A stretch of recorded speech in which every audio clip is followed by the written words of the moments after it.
What's up, guys? Chase Oliver 68 here, bringing you my WWE Hell in a Cell 2012 review. Hell in a Cell was in Atlanta, Georgia. Hot Atlanta. So, was this show hot like hell, or was it cold like the iron on the cell? Yeah, I know, bad rhymes there. Let's just move on. So, before we got Hell in a Cell, we got a pre-show, which I didn't watch because I didn't update my Adobe Flash Player. I got a new computer, and I didn't know I had to still update Adobe Flash Player. I thought Windows 7 would have that already updated. Guess not. So I missed like the whole pre-show.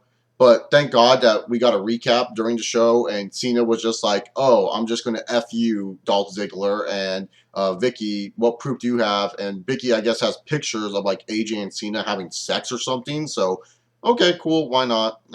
That's gonna be revealed tomorrow night at Monday Night Raw. Gives me somewhat of a investment in wanting to watch Monday Night Raw tomorrow. I'm fine with that. Moving on forward. But, you know, the first match on the card was my boy, Randall Keith Orton, taking on Alberto Del Rio. Now, overall, my thoughts on the Del Rio-Orton feud. It was funny at first when Del Rio was coming out doing the Orton's poses, saying that he was a new Predator. I just really thought it was not going to go anywhere. I mean, the feud was kind of one-sided. You kind of felt like you knew who was going to win. And really, to be honest, that was the case. When I was watching this match, I thought it was a pretty damn good opener. The one thing, though, that I noticed that it felt like a standard Del Rio match where he focuses on the arm and they attack the arm, but Randy Orton was featured in it and not like a Rey Mysterio or Christian or whoever else Del Rio normally faces on Mondays, Fridays, whatever. You know, it just kind of felt like, you know, another standard Del Rio match with Randy Orton. The ending was sick, though, when Del Rio was trying to go for that Enziguri kick off the ropes and Orton caught him with the RKO. I mean, the RKO looked weird because it was just like, wait, did he just hit him with the RKO? But it was cool, and Randy Orton gets the win. And if you were surprised, then I'm sorry. But you shouldn't be surprised because it's Randall Keith Orton. Next up, we got the tag team title match, which I was like, for the amount of time that you guys feature Kane and Daniel Bryan, you know, on WWE Raw and WWE SmackDown, you would think like this match would be later in the card, but it wasn't. So Team Hell No takes on Road Scholars. Road Scholars cuts a nice little promo in the beginning. The tag team match itself, you know, it was good. I liked it. You know, it was pretty damn solid. I enjoyed the match throughout. We got two hot tags. One featured Daniel Bryan, one featured Kane. And then when Kane was about to finish off Cody Rhodes to a chokeslam, this is where Team Hell No shines. Their goofiness that they have with each other, that's what makes them fun to watch as a tag team, makes for good television. And Daniel Bryan tags himself in, does the diving headbutt, and this leads to Kane and Daniel Bryan fighting. And during this fighting, they just start arguing with each other. You know, the usual Team Hell No crap. So afterwards, you know, it looks like, oh, Road Scholars are going to get the upper hand. Cody Rhodes, he hits like the crossroads on Daniel Bryan. Kane breaks that up, and then Kane just like starts beating the shit out of both like Damian Sandow and Cody Rhodes in a corner. And this match ends in a disqualification where Road Scholars win, but since it's a disqualification, the champions don't lose the belt. And I kind of like that in a way where, you know, Road Scholars does pick up the win here because at least it shows that, hey, you know, they're a tag team that we would like to feature more. It would add more to their mic work where you could have Cody Rhodes and shit say, oh yeah, we beat you motherfuckers. We beat you guys on the pay-per-view. We are the true tag team champions. And then you can get Daniel Bryan Kane going, no, we're the tag team champions. And then them arguing with each other. You know, I want Team Hell No to stay tag team champions for a long time. Mainly because I think that you need to keep them as tag team champions because once they split up, I think the tag team division is going to go back to, you know, PTP and the Usos and Kid and Gabriel status where it's just like, who cares? I'm not even kidding because once Road Scholars loses it, you do know they probably will separate. And then once Mysterio and Sin Cara, if they ever win the tag belts and separate, you know they're going to separate. So these three tag teams that we have now, we got to relish the fact that we have them, and I hope WWE keeps them for a long time. And it's going to be interesting to see what the WWE does with them, especially with the tag team match that happens a little bit later tonight. The Miz cut a stupid promo about his new show that he's going to be on. Like, it was the weirdest promo, Armageddon, or what was it, like Doomsday? And he was like talking about, oh, I'm going to be the Doomsday of the WWE. And I'm like, okay, Miz, don't care, don't really care that much. It was a very, very bad promo. So Miz and Kofi faced off for the IC title, and this was literally me before the match. I don't know if I have any interest in this match. I literally was like kind of down on this match because I was just like, I don't know, because Miz and Kofi Kingston, they're just kind of, we've seen this so many times.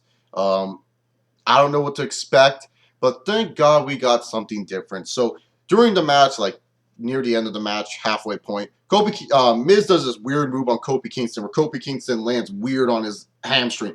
And it looks like he got fucked up. He's like, like he's screaming, he's holding it in pain. I actually thought Kofi got fucked up. I'm like, wow, Miz, why would you do a move like that if it could possibly injure a superstar? But then when I saw Kofi holding the Ron injury because he was holding his knee, like he started holding his knee for some reason when he hurt his hamstring, I was like, oh, okay, so he's just selling. And then afterwards, Miz started taking off his boots. He started taking off like the padding around it, and that reminded me of like SummerSlam 2005 when Kurt Angle, like Eddie Guerrero, he took off the boot, and then Kurt Angle ripped that shit off because he wasn't gonna fall for that, and then started twisting his ankle. That's what the Miz did, and I was like, oh my god, that's fucking awesome, man. That's awesome. And then the Miz just started beating on the leg, and it made Kofi look, really strong, really legit. It was like, man, dude, Kofi can fight through adversity. I like that. But the thing is, why would I take Miz super duper seriously? Because the thing is, the Miz, after losing to Kofi Kingston, beat Randy Orton by help of Del Rio, then lost to Ryback, and then beat Yoshitatsu. How am I supposed to say, okay, yeah, this guy's a tough motherfucker? And, they try to make Miz, out seem all tough. They're trying to make it seem like, oh, Kofi Kingston to Miz, it's a rivalry. But it just didn't really feel like that to me. But the match itself was pretty damn good. I suggest you check that out. Little things, little details like that where they pull off it and they make the injury look worse than it is, and they make Kofi Kingston look good and the Miz look, I guess, a little bit more vicious. I guess that's the new character they're trying to go with the Miz. I'm fine with that. I am definitely fine with that. So now let's move on. We got some filler on the pay-per-view. United States title match between Antonio Cesaro and Justin Gabriel. To be honest, I was with the crowd here. We want Ryder. I thought the match was okay at best. Antonio Cesaro retained. No surprise here. I wasn't expecting Justin Gabriel to win. So let's just move on. Now we get another tag team match. And this tag team match, I don't know why it wasn't announced on the card. I mean, these two teams have been, kind of interacting with each other even throughout the tag team tournament.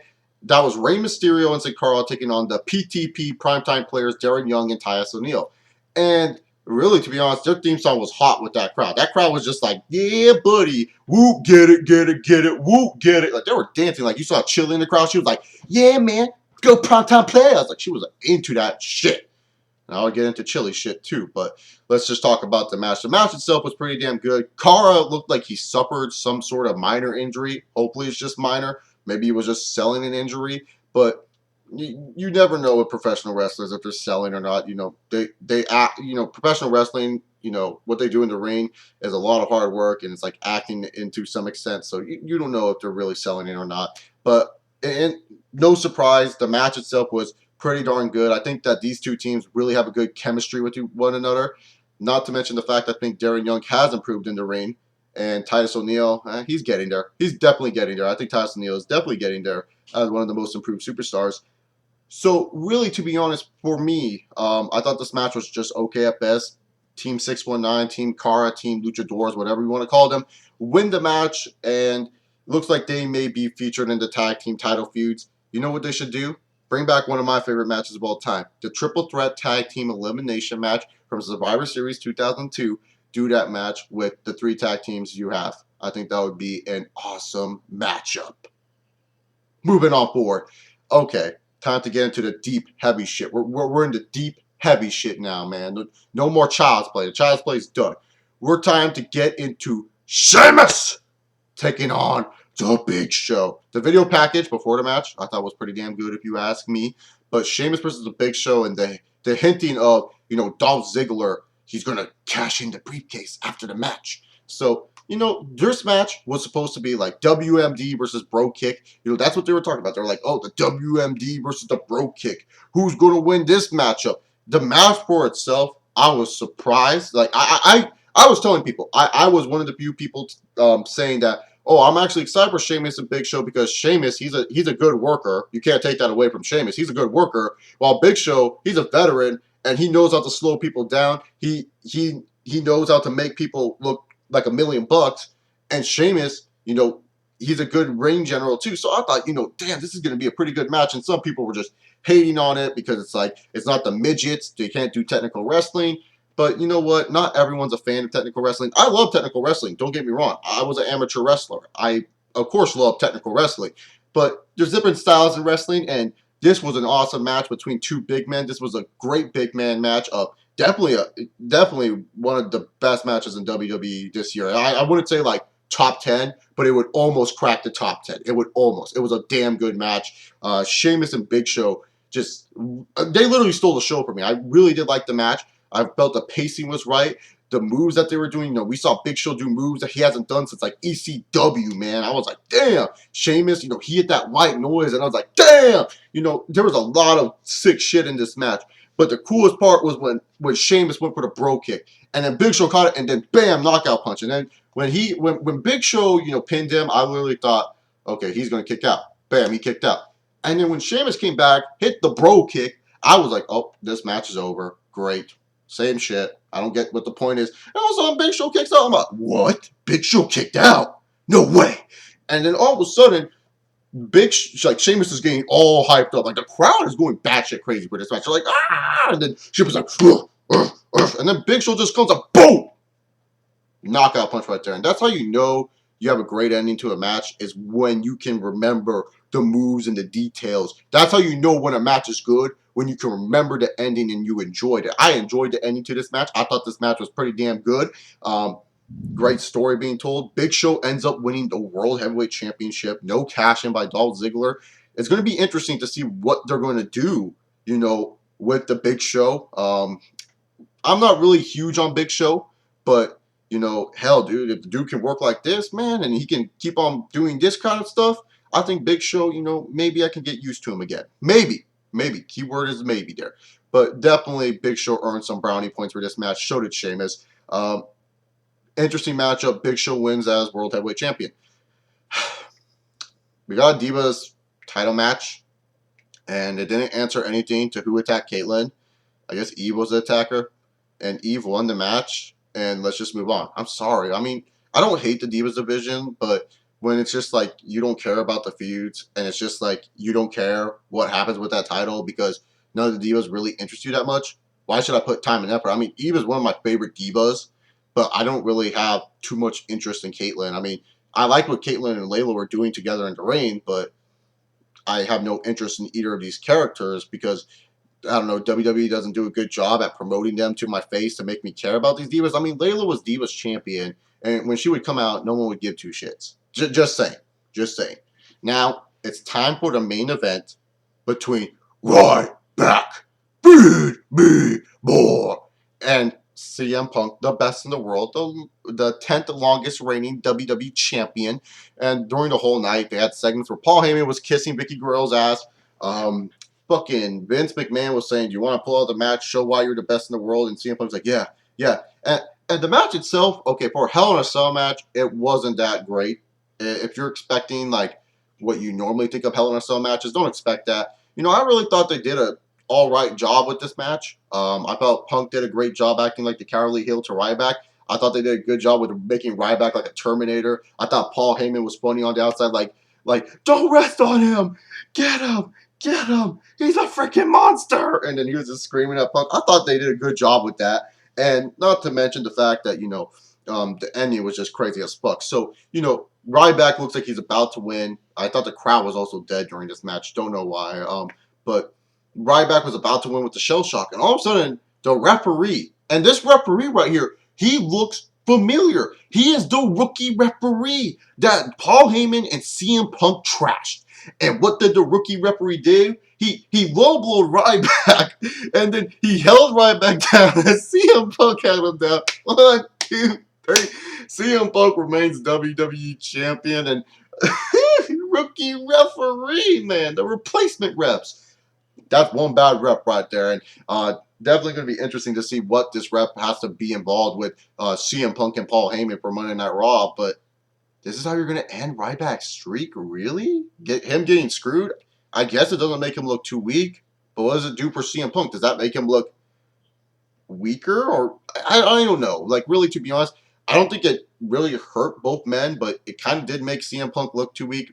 I don't even know who this referee is. I heard he's a FCW wrestler. I don't know his talent, but I'll definitely check him out if you guys know his name. I remember one of my friends, she actually told me, because she like takes photography at FCW, and she told me like who this guy was, and I'm like, oh, okay. And she said, yeah, he's pretty damn good. So I'm interested in what this guy can do. I think that, you know, maybe this will be a start of the new future. But the after this match though was the sickest scene ever. So like fucking so fucking CM Punk and rookie referee, they were trying to open the cage. Ryback was like, fuck no, I'm pissed. Ryback just kicks the shit out of rookie referee. He throws rookie referee just gets thrown, man. He's in the ring and Ryback just throws. And then CM Punk finally gets out. Paul Heyman ditches with the WWE title. He's like, see ya, bye, I'm done here. And then CM Punk's like, oh, fuck. Ryback has CM Punk up, throws him, and Punk jumps on the cage, and he's climbing to the top. Ryback's like, fuck this shit, I'm going up there. And then afterwards, Ryback follows Punk, grabs Punk, shell shocks him, and then he does feed me more. And that was like so epic on top of the cage after he shell shocked Punk. And so it almost kind of made me forget what happened during the match. But still, I kind of had a weird feeling about the match itself. But overall, Hell in a Cell. To be honest, I thought it was a pretty solid pay-per-view. I wouldn't say the strongest WWE pay-per-view. It definitely beat my expectations. It definitely beat the expectations I had going into this show, which is pretty damn good because I really thought this show would be like a C-. But this show for me was definitely a C+ to a B- range. It wasn't really that great of a show. We had one awesome match in Sheamus versus the Big Show. But hey, you know what? That's just my opinion. I thought they did an okay job with CM Punk and Ryback. Not really. I just have a weird feeling about the ending. It's not like I hated the ending or anything. Rookie Rep is fucking awesome, dog. But yeah, filler matches that I didn't really care about. Meh. IC title match I liked. The tag team title match I liked. And Randy Orton versus Del Rio, like I said earlier, standard Del Rio match featuring Randy Orton. But anyways, if you guys liked me, subscribe above.